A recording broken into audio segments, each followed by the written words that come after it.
Hello, Assassins. Gargudon here, and welcome back to the Memory Corridor.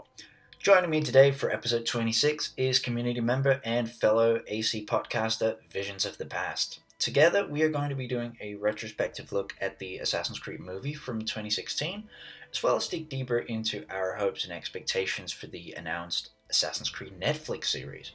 Before we do that, though, tell the audience a little bit about yourself and your work here in the community. My name is Andrew, and I, of course, run Visions of the Past, where I just kind of sit for 15 minutes, 10 minutes, and talk about the lore of the series. We dive into everything from characters to events to even more recently, as I've been reading the Engine of History duology right now. We talk a little bit about real historical events. So we do a little bit about everything just as they come out. Sure thing. Fun time. Sure thing. There will definitely be a link to that down below should you want to check that out yourself. But with that said and done, let's jump into this. So, I want to start off. What were some of your favorite elements about the Assassin's Creed movie in terms of, among other factors, narrative and characters? And do you feel like the movie overall lived up to its potential? First, no, it didn't live up to its potential. I watched it again a couple days ago. Yeah. And there were some points in the series, like it felt like the first game in which it was a proof of concept to me. So it felt like there's something there. They just didn't get it. There was a lot of contradictions in the lore. They made it seem like the Assassin's Brotherhood is just a creed and a motto instead of a worldwide group of assassins. And when it comes to characters, yeah, mostly the secondary and the tertiary characters like Nathan and Musa, which they get a little bit more within the movie novelization. But you don't know that Nathan is a descendant of Duncan Walpole or the other two main assassins in that area. One is a descendant of Xiao Jun, and the other is Abusive. Oh, that's interesting. You only know about Musa being a descendant of Baptiste because he tells you. Yeah. And when you look, I do remember reading that. I can't really place faces on those names, but I do remember, like, you know, the people he gets acquainted with inside of the Abstergo facility.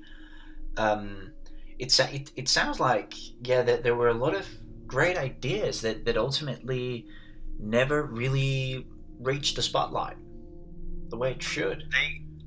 And I think that's got a lot to do with the fact that they used the short, you say it's short, but it's like with credits 2 hours, the short form storytelling of a movie as compared to a series. You just don't have the time to explore those secondary characters. Really, thinking about it, there's only 3 women in the cast that I can think of. One is the descendant of Xiao Jun, one is Sophia Ricken, and the third is just some random attendant that's like 5 layers deep in the background. I never really paid attention to it that way. I gotta admit. But you're definitely right. I feel like I rewatched the movie myself about a little over a month and a half ago from when we are recording this. And I feel like it's a movie that it's by no means terrible. It's certainly rewatchable, makes for 2 fun hours. But you're definitely right. The movie could have done more, it just feels like, overall. Whether that was, you know, deep diving more into other characters or trying to establish a bigger universe. And that's a question. Did it ever try to do that, you know, in case the first movie would be so successful that they could make like a sequel or something? I think they set it up to where you could make a sequel, like, most definitely. And the way it ended with Cal approaching Sophia, basically saying, "I'm gonna kill your dad right now," and she's just like, okay, I could stop you, but I'm not going to. And then 5 minutes later, after he does, she turns like she totally breaks bad, and then decides to truly go after him. So like, there's that whole sequel bait there between Sophia and Cal and their relationship. For sure. I mean, I always thought Sophia Ricken was kind of an interesting character in the sense that, she's born into the Templar Order through her father, Alan Ricken. So it's kind of all she known all her life. But with Cal, it kind of seems like, she's a decent human being. She doesn't necessarily believe in the Templars' morals and goals. And, she's kind of.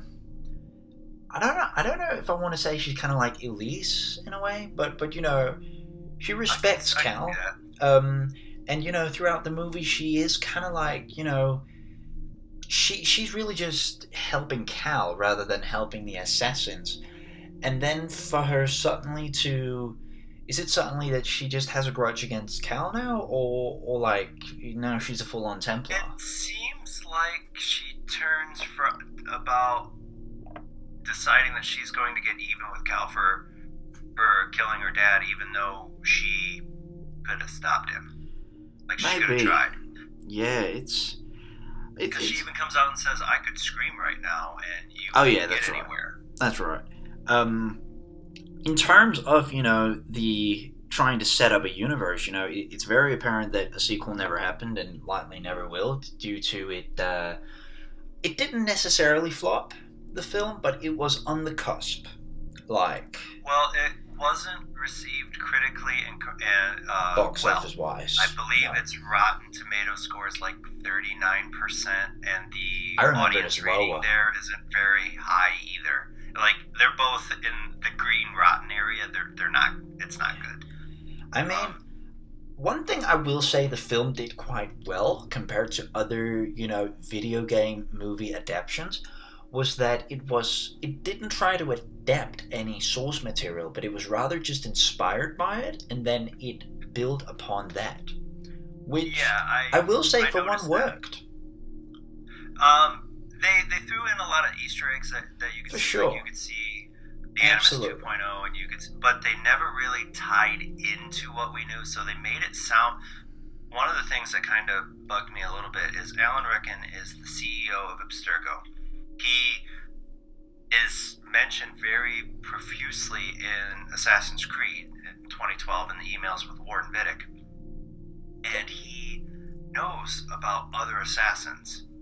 But in the movie, he acts like these 4 or 5 assassins are it. Like, this is all the assassins are.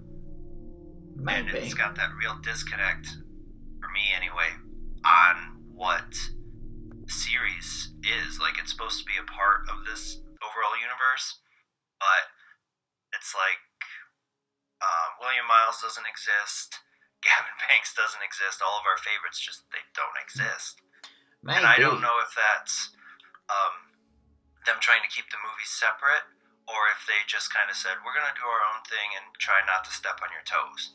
I mean, I feel like it was really just trying to build upon the universe, like, keeping all the people and the stuff you just mentioned in mind that still exists, but try and make something new, like, set up characters and a story that we hadn't really seen in the games. And I agree.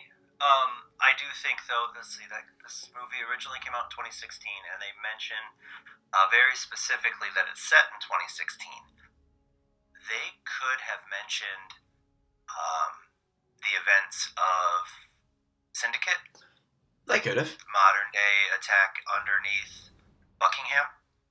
For sure. So I think, like, they could have tied in the universe a little bit better than the Animus in this scene, Arno in Cal's descendants, that kind of stuff. Yeah, that's what you mentioned the Easter eggs before. I do remember there towards the ending, there with like the bleeding effect or what it is, the assassins gathering in like the holographic or whatever they are.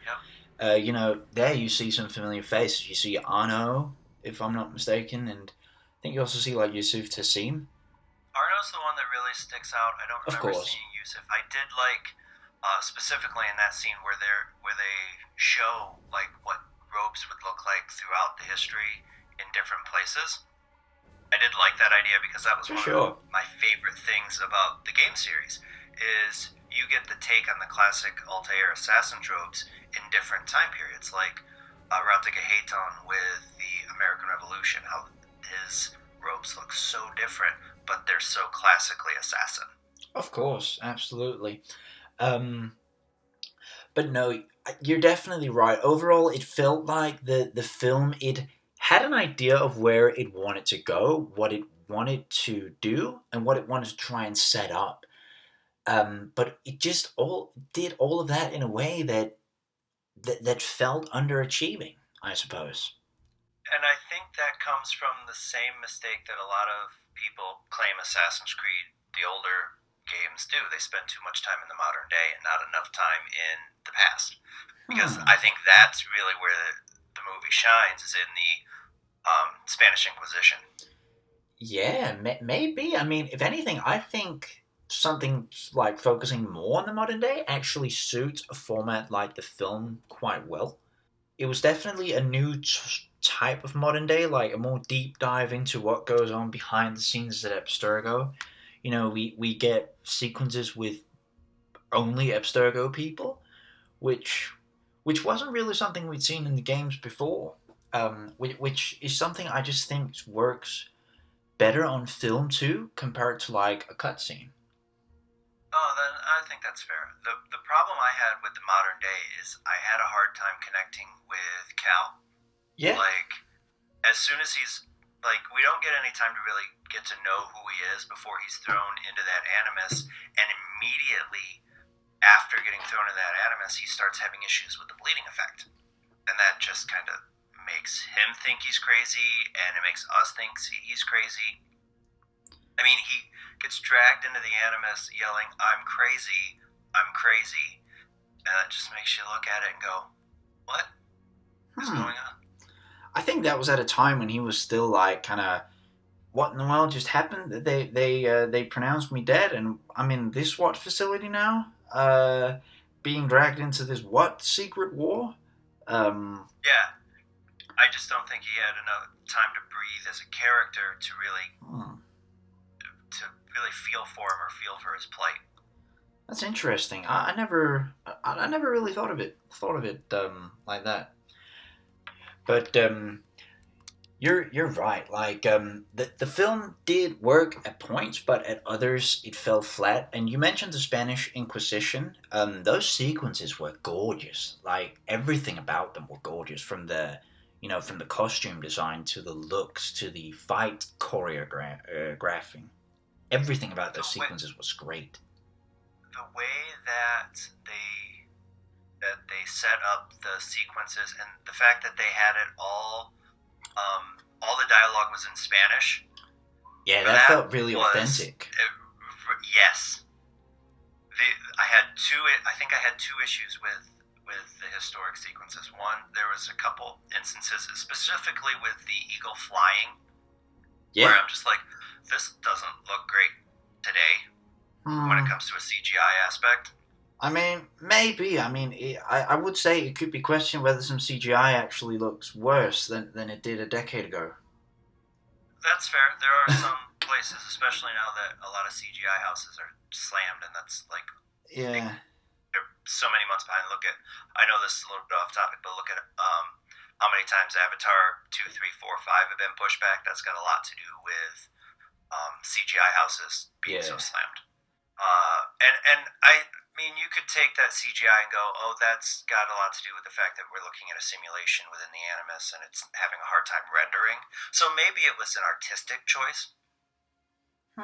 Maybe. But I don't know. there was one thing that specifically in the last one that I don't remember if it's the first time in the Animus or the second, but they're running through buildings, Aguilar and Maria, and there's just so many jump cuts that I'm like, whoa, I'm having a hard time following the action. Hmm.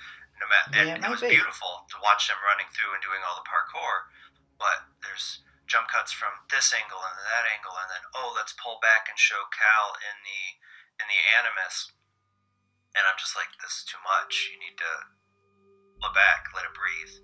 Maybe. I mean, I've never really paid attention to things like the editing and stuff. Especially when I rewatched the film here fairly recently, I was just like, as I said, amazed by like the choreography and stuff in the fight sequences. Those were brilliantly thrown together, and especially the costume design as well. There's two sequences that I'm thinking of that really highlight what you're talking about, and that's the sequence where they try to burn Aguilar and Maria at the stake. Oh yeah, that one's quite cool. That was beautifully done. That was amazing. And the other one is where Aguilar gets the apple and Maria dies. Oh yeah. Was that shot fighting in the smoke? Was that shot at the Alhambra Palace, possibly? Maybe. I remember reading that some of it was filmed in Granada in southern Spain, and we actually on like a field trip in high school some years ago now. We actually went to Granada, visited like the Alhambra and stuff. I didn't recognize any specific places, but I definitely recognized the overall architecture and stuff from Maori and Muslim Spain and stuff from around that time, where big parts of the Inquisition took place. I just remember reading that some sequences were filmed at the Alhambra. And I did know that they filmed some of the London sequences in London. Of course. So makes sense. I don't remember what the building was that stood in for the Templar Hall. I actually visited that place just here a week ago from when we were recording this. In real life, it's the Freemasons Hall. Okay. It's a like the place itself, the Grand Hall. That's inaccessible to visitors. But there is behind that, there is like on the first floor a little museum and library containing pretty much the entire history of the Freemasons. Oh, cool. Yeah. So, and actually, speaking of that building, that was another thing that bothered me about the Templar Order. They put their symbol out there right on the building. Oh yeah. Like, you're hiding. This is I mean, it's probably, people think it's, just some religious order and stuff, but, behind the scenes, there's something else going on. That's what people have said about the Freemasons, too, for as long as they've been around. Oh, actually, you know what? Now that we talk about the Freemasons, and that reminds me of something that actually bothered me about the movie. They talk about their apple, the Aguilar's apple, as like the only piece of Eden they know about. Even though in the lore there's a Sword of Eden in Alan's desk, they know about almost a dozen other apples because Abstergo has them in their hands. So it's sure. Like you're in the universe, but you're not really in the universe. Yeah, maybe. Yeah, I mean, there certainly is a lot to dive into in terms of what the movie did right and where it kind of fell flat. I think I wanted to hear your take on this. Do you feel like it's a movie that was best enjoyed if you were like a fan of the games in advance, or could it be viewed as like not really knowing anything about the universe and possibly enjoying it? First thing I'm going to say is that all art, like movies and paintings and everything like that, it's subjective. Of course. It really does come down to what your personal preferences are. So I think it sets up enough about the universe that you could go in knowing nothing about Assassin's Creed and enjoying it. I think a problem that they had when it came to putting it out was that they expected the fans to turn out no matter what anybody like critics would say. And there's some I think the only reason me and my wife went was, well, we saw it in 2016 when it came out in the theaters, and I think the only reason we went is because I had recently purchased the Ezio collection, and it came with like $8 off a ticket. Oh, that's interesting. So you're saying that one of the reasons the movie kind of like never lived up to its potential, also in terms of reception, was the marketing as I well? think so, Like, because like they they didn't make it seem like, if I'm remembering the trailers right, on what they were really doing. Like, I think if you're clear that you're going to tell a modern day story, but like you're going back in time, like Assassin's Creed from a story perspective is really interesting. It's one of those there's very few where there's a modern day story that needs some information or something from the past that nobody knows, so they have this magic MacGuffin machine and they can find it out. yeah, that's it's interesting you say that. I mean, I remember if you've ever heard of that channel, the Assassin's Creed Universe channel. It's no longer, Oh, I love yeah, that channel. they're no longer doing stuff, and the team behind it have moved on to greener pastures in the world of AC. But at the time, I was kind of like, during English narrations of their analysis videos, and I remember we did like analysis of the trailers, where one thing that stood out was the fact that in one of the trailers they used like a Kanye West song, which kind of seems a bit odd. That's right. Um, but where we thought maybe that's a kind of like give it a modern twist, put emphasis on the focus it's going to have on modern day, or or is it to attract like the normie crowd? I think it was, well, you absolutely have to attract the normie crowd or you're not going to make any Yeah. money. Even movie buffs, when it comes to Marvel movies, know that. Oh, Like, you can be head deep into the lore of the MCU, and it could not make any money because they're not pulling in the people that don't know anything about it. maybe. Or it's just that, like, according to my opinion, that the movies suck nowadays. Have for a while. They have been going up and down in their quality, that's for sure. The Disney Plus shows haven't helped with that. Oh no, I haven't watched the last what 3, 4 now. I'm not even sure how many. Yeah, all I'm gonna say is don't watch Secret Invasion. I was ready to pull my hair out at the I watched the finale. first 2 episodes, which were Well, they were decent. good. Those two were good. It's But like the last I half of the. I never really got past that.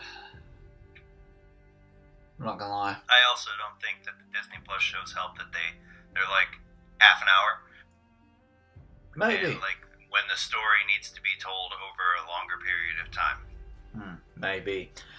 I think though to kind of maybe wrap this point up, I think overall, the movie had a lot of great ideas that were ultimately, in ways from a narrative perspective, but especially maybe also in terms of getting the fans on board, that poorly executed.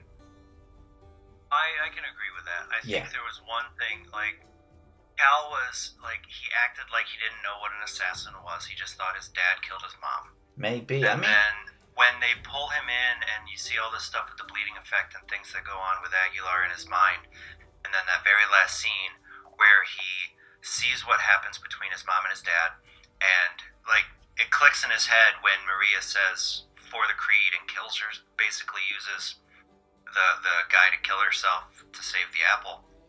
It clicks in his head what happened, and then he's inducted into the order by the ghost of his mother. yeah, that was a quite clever idea though, actually. I love that idea. Yeah, for sure. But like you said, like we said a little earlier, I feel like what the movie in reality did was take something that the games hadn't really done in the past, and that they possibly couldn't execute the same way. It was make a story that was primarily modern day, which the games could have done for sure, but not in the same way. Like it's something you'd rather just watch rather than play through, maybe.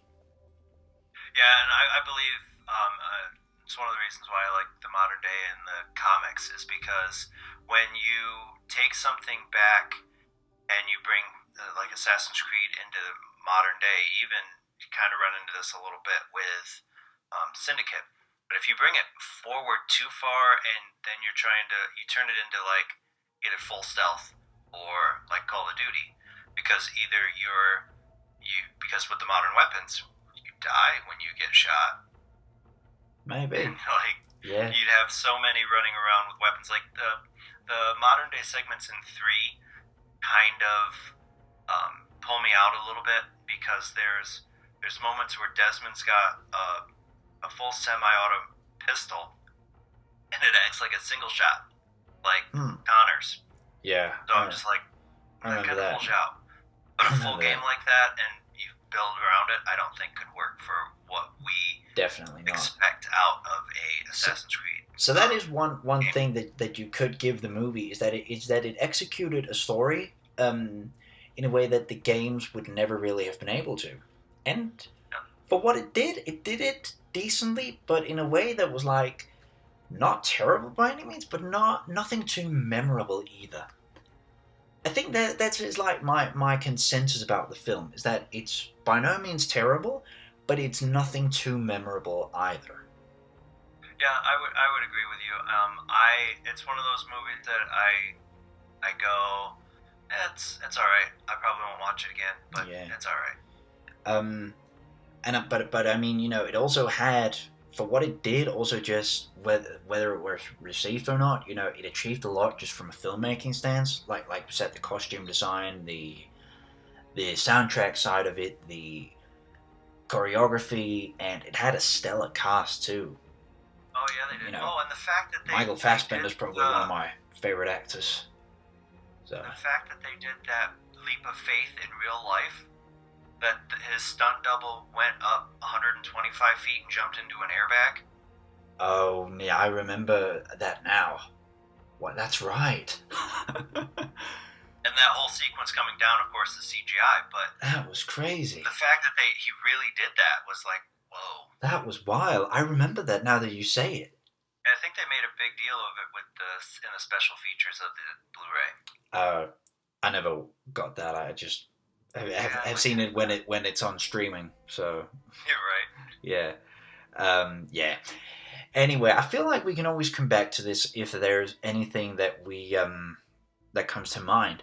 But other than that, I wanted to, staying in the Assassin's Creed on film universe, I also wanted to talk about what are your hopes and expectations for the announced Assassin's Creed Netflix series, and when do you think we will see a release if the project is still on the table?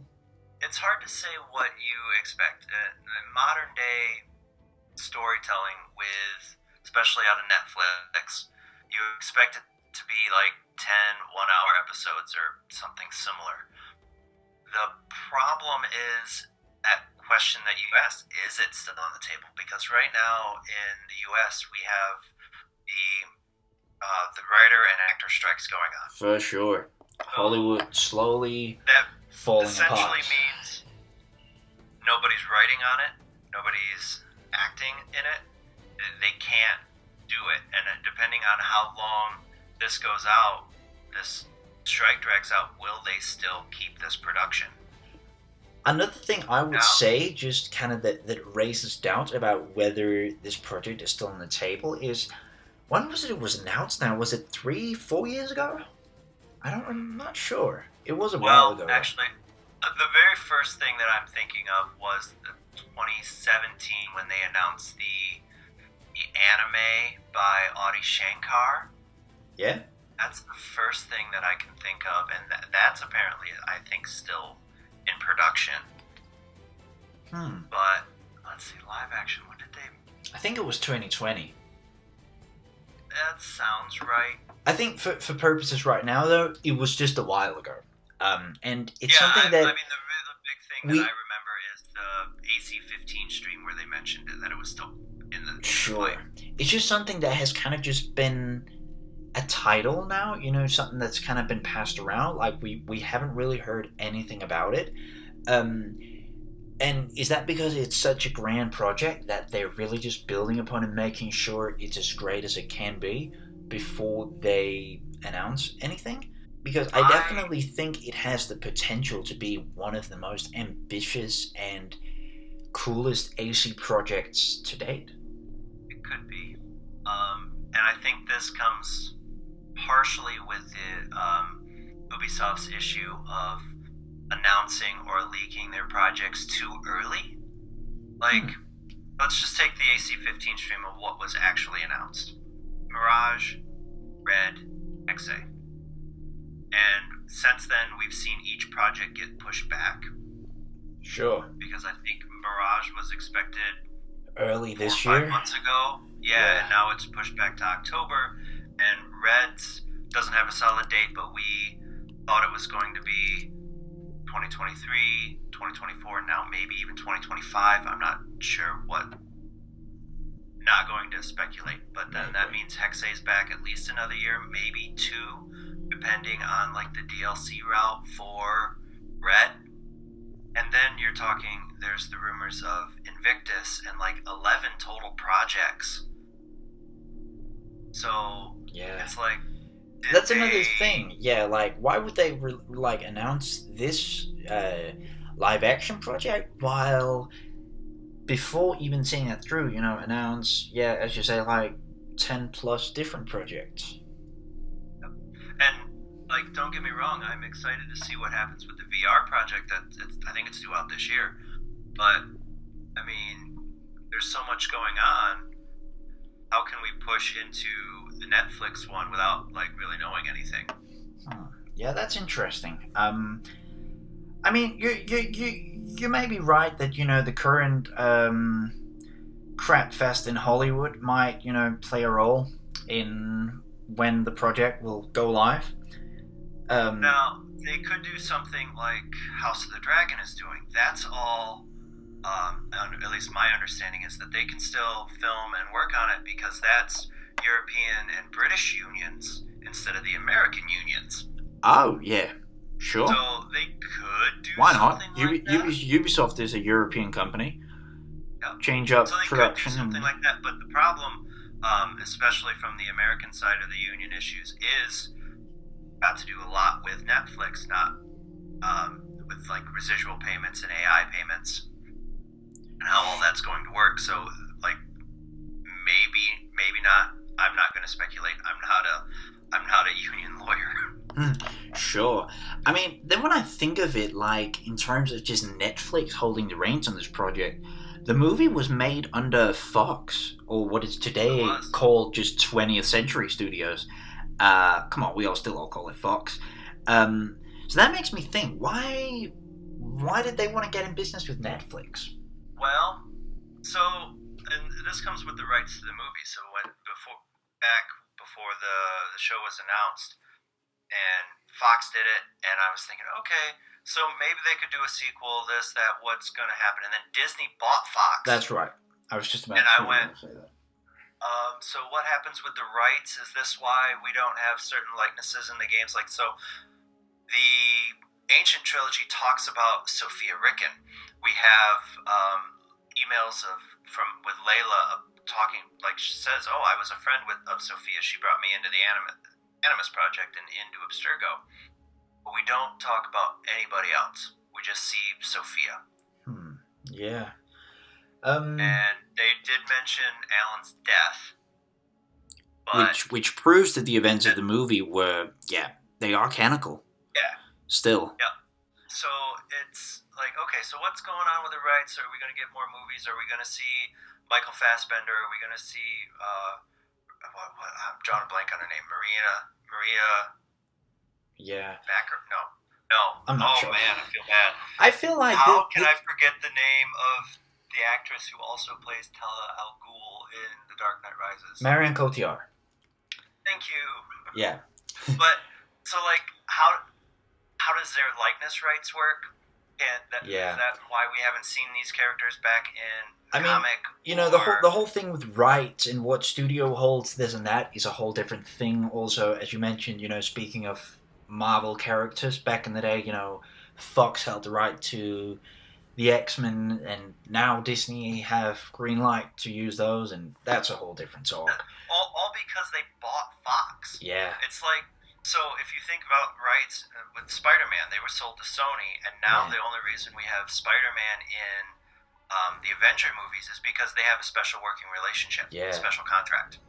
Yeah, for sure. So But I feel like that's a whole different talk. And what you said before is actually what I wanted to get into in terms of if we'll see these and these characters introduced in the movie as well. And that was kind of, I of course wanted to talk a bit about if the series, happens, like what would it actually be?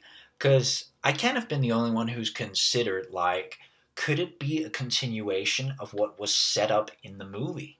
I think the only way they would do a continuation of what was set up in the movie is if they could afford the actors. If Sure. they wanted to try to talk Sure.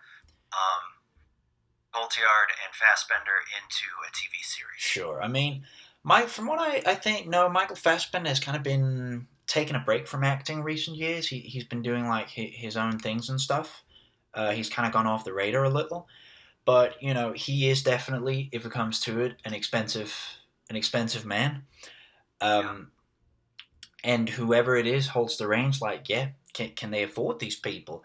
But then again, from what I remember, Fassbender actually like he co-executive produced the movie itself, if I'm not mistaken. They might have. I do remember So him when they were doing the promotions. How he said he was I think he said he was a fan of the series. sure, so that kind of like is it something he could do not just for the paycheck, but also because like he genuinely loves the project? Maybe I not. don't know. I mean, Maybe. I feel like though, as I said, if it also came to doing what the movie ultimately wanted with building upon these characters, maybe that could work better. For example, over let's say 6 times 1 hour instead of just what you can cram into a barely 2 hour movie. So, and it could also be go ahead. another interesting opportunity, like I said, to build upon that, really building a story that's primarily set in the modern day. No, I've been thinking about that since it has been announced. You have, I think, a few ways that you could go about the series. You could go in kind of like how WandaVision did, where you could do a handful of episodes in the past, where in that show they did a handful of episodes in the Hex, Yeah. and then an episode or two out. I didn't really like that show overall, but I see what you mean. Yeah. So, like, they could do something like that, like do an episode or two in the Animus and then one or two out. Yeah. What I've also been thinking is that whether, if the show was going to have like a linear structure, kind of like, let's say, continuation of what was set up in the movie, but I've also thought, is it maybe doing it kind of like a Chronicles thing? So maybe there's one episode that takes one character we know from the games, but kind of tells a story like a side adventure they had that we never saw. If that makes sense. You could do that. Like, you could Yeah. take, for instance, Sean and Rebecca and tell the story that they gave us in the Initiate website, which was basically how they went from Desmond's death to the lobby of Abstergo in Montreal. For sure. I mean, that was some pretty good hiding in plain sight from them, I would say. Considering that there's probably loads and loads of wanted posters of them hanging around Abstergo. Is there? I don't remember. I'm not sure. I'm just saying Abstergo would probably know what they look like. So for them to just like slide in like that. Yeah, I suppose that would be true because Lucy would have known what they look like. Oh yeah, for sure. That would have made sense. I'm just saying though, also with past characters, I mean, maybe you've seen that as well, but one thing that I've seen for years and that I still think about is, there are two very certain actors who would hypothetically make for a brilliant live action Edward Kenway. And stuff like that. Could that be cool to like actually see? Okay, I'm gonna state this. You cannot do a live action Edward Kenway without Matt Ryan. That would be in terms of Matt voice. Ryan is his voice actor, but he's also played John Constantine in some of the CW shows. Yeah. So there's these voice actors that they've brought in for their historical characters, I think are the ones you go to. Like, give me is it Melissa Malahu? I can't think of. Not sure. I hope that played Cassandra. Yeah. I mean, I've just or go ahead. I don't remember what series she just got booked in, but to me, a live-action Assassin's Creed story tells her life at 2,000 years. What was she doing? Yeah. I mean, I've just Jump with from Edward place to place, through with time. yeah, maybe. I mean, with Edward there specifically, I mentioned though, I always thought just from like even before I started playing the game, just looking at Edward, I just thought Chris Hemsworth right there. But then another fan favorite for him has also been Charlie Hunnam. Yeah, I could see that. Where a majority we did a vote, we did like a poll on this on our Instagram stories not too long ago, kind of like who would make for a better live action Edward, where a majority voted Charlie, but where I've always thought Chris. Like if you were to do Edward as a movie, I could absolutely see you getting a bigger named actor like that. And there's also been like fan edits online of Chris being edited into Edward's costume, and it looks perfect.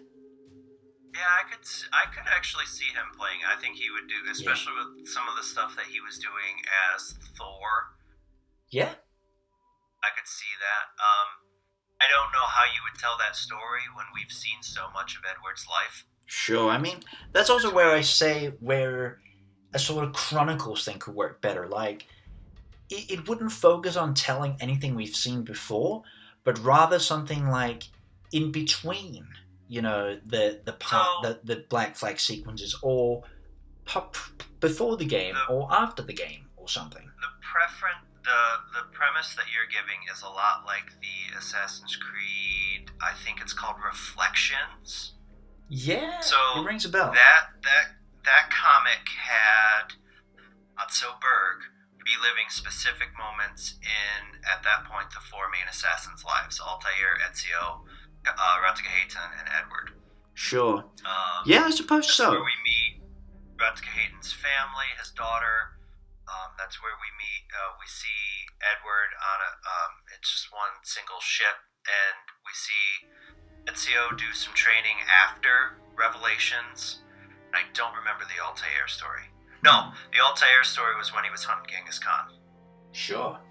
Yeah, I suppose that is kind of like a similar concept, whether that is, say, like something we just see, or I don't know, Callum Lynch like hopping into an Animus to relive a certain memory to figure out something. I mean, yeah. Imagine jumping into the Animus and having a story with Arno after Elise's death. That would be. We kind of had that a little with Dead Kings, didn't we? Well, the thing about Dead Kings was the story, like, it was days after her death, and it's the story about what brought him back into the Brotherhood. Yeah, from what I know, he had like a bit of a relapse after Unity. He went like back to drinking and stuff. Had a bit of downtime. The Dead Kings was, it starts with the Marquis de Sade. Marquis de Sade, yeah. Yeah. Finding Arno drinking in a bar. Oh, yeah. And he pays him to find something that Napoleon is looking for. And by the end of the story, he meets a little kid by the name of Leon. That's right. basically brings him back to wanting to be with humanity, and that's what leads him to back into the Brotherhood. But we never see him, like, what brings him he was up to into... also at the turn of the century. Like, I always imagined, that him and Connor somehow met up. That Arno, like, took a trip across the Atlantic to, I don't know, help build the new United States or something. Oh, I'm gonna shatter this, because I hate that idea. Yeah? And there's a reason. Sure. One of the things that we see at the end of Unity is we see Arno in Master Assassin garb talking to Napoleon, and we know what Napoleon's doing at this time in this time period historically. Yeah. And to me, becoming Arno mad. has to be close to Napoleon to keep an eye on what he's doing. Yeah. Oh, I actually see your logic in that, for sure. Because we know he's obsessed with the apple, and that's why he sends it to Egypt, and that's why we know that Napoleon goes to Egypt, why he goes on that journey where they find the Rosetta Stone. Yeah. Did you see the trailer for the new Napoleon movie? I'm excited for that movie. I might watch that when it comes out. It looks quite interesting. It comes out in November, I think. Yeah, November. And that was another reason why I couldn't see Connor leaving Americas, because it's a brand new country, and he's, we see him with a young daughter. I don't remember what year it is in the comic. So he almost immediately starts a family and leads the colonial assassins into the birth of the American assassins. Sure. Yeah. I see your logic in that Arno would have to stay in France, in Europe, to keep a close eye on Napoleon, and leave Connor to his. No, I could see them writing each other. I was just about to say that.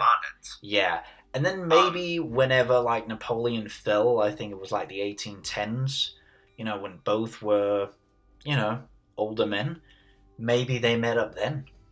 Or something, or maybe Connor came to Europe or something. Valhalla gives us this precedence of assassin leaders converging every so often to tell what's going on in the world. So I could see them having maybe you could do a one-off story where something happens at this said conference that they are, lack of a better term, obligated to go to. Sure. But maybe. It absolutely wouldn't be an attack by Shay, because Shay at that point would be 80. Sure. I mean, I've said this on previous episodes, but I'll say it to you as well. I've always said that I would love to, I don't know, have a story that sees, the aftermath of the whole North American thing, with an older Shay kind of trying to take on Connor or something. Whether that is in, the 70s, 90s or something. The fact that we don't know how... Okay, so the Last Descendants novels, we get the idea that Shay had at least one son and one grandson. That's right. So we do know he trains his own family. And I think the grandson is an old man in the American Civil War. So there are very well to be stories with Shay left untold right now. For sure, and he's one of my favorite characters. So you have to decide, because at the end of Rogue we get it could take you 20 years to find this box. So that's what leads us to 1776 in France with Charles Dorian. But there's that 20 years where we don't know anything. And we don't know what he does after he gets the box. We do not know. Does he go and retire to someplace and just trains his kids? And we assume it's in the Americas because of his grandson in New York. Yeah. There's definitely something left untold there for sure. We can only hope to see someday.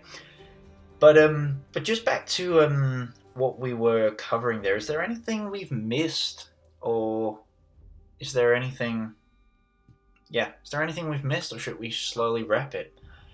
As you say... I don't think there's much we missed, because the project is so early. We could say, oh, this time period would be great, that time period would be great, mostly modern day would be great. Sure. I also feel like, in terms of... you said earlier that, the movie is supposed to take place the year it came out, 2016. So I'm just saying that, if let's say the series comes out in, I don't know, 2025, for example, and it was supposed to take place there, it would really make it would feel weird to just like skip a whole decade, I suppose, from when the movie ended, and oh, now we're continuing what happened 10 years ago. Right. Yeah, it would be weird to go back to those characters. Yeah, unless they I do. intentionally just like set it in the past. Well, if they could set it in the past, or another thing they could do is they could just kind of give a brief kind of basically just say, well, Cal's been on the run with 9 years for so long, and yeah. then, well, that's the point of the assassins. You're supposed to be Yeah. hiding in plain sight. And then what, due to the but lockdown thingy, everything collapsing, like 2 years were lost there? Or you something? could expand it for people who really want to know within Infinity, because that's supposed to be all modern day storytelling. Yeah. I mean, my understanding that hub is all modern day storytelling, and then launches the game. The Red and Hexe, which is supposed to be all historic.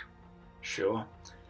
I also I forgot to say that earlier, but you mentioned in terms of that there were a lot of Easter eggs in the movie. Is there anything like I've missed? Because I always recognized there was like little memorabilia lying around there. I think you see like the cane sword at one point. Yep. And at another point you see like Ezio smoke bombs. A lot of the Easter eggs are little things like that, smoke bombs. When we first see the Animus, Sophia Ricken is standing right in front of the Animus from Assassin's Creed 2. Oh yeah, that's right. The Animus 2.0. Now that you said, I remember it. And then there's Arno. Yeah, it's just got a lot to do with that one room that she takes. I almost called him Desmond. She takes Cal into, and then we see Xiao Jun's boot blade. That's right. I feel like all those Easter eggs were kind of like I mentioned earlier, like if it's a movie you would best enjoy being a fan of the series or not. Being a fan of the series, paying attention to all those Easter eggs was definitely, a plus, I suppose. And that's kind of how you knew who at least what time period the ancestors of those 4 modern day assassins were. Because you see Cal grab the bow, which we had just seen Aguilar use to deadly accuracy, bouncing shots off walls and stuff. And then you see Nathan is the one character that grabs the cutlass, so he's from a pirate line.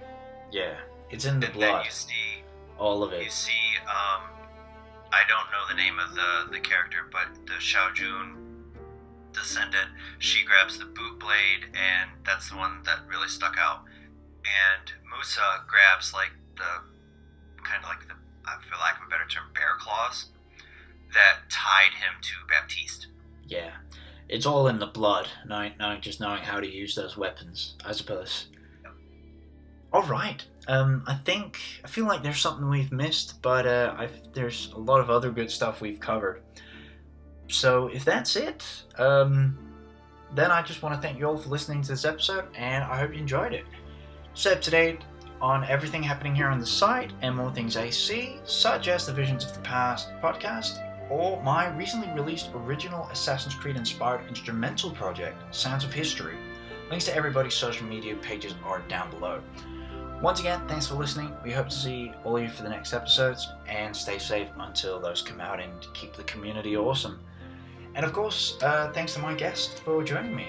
I hope you had fun. Thanks for having me. It was a lot of fun. It was great. I'll have to return the favor and hop on with you at some point. We're just gonna have to find a good topic. Sure thing. I'll look forward to it. But until then, that sums it up. Stay safe and active, everyone. See you later, Assassins. Peace.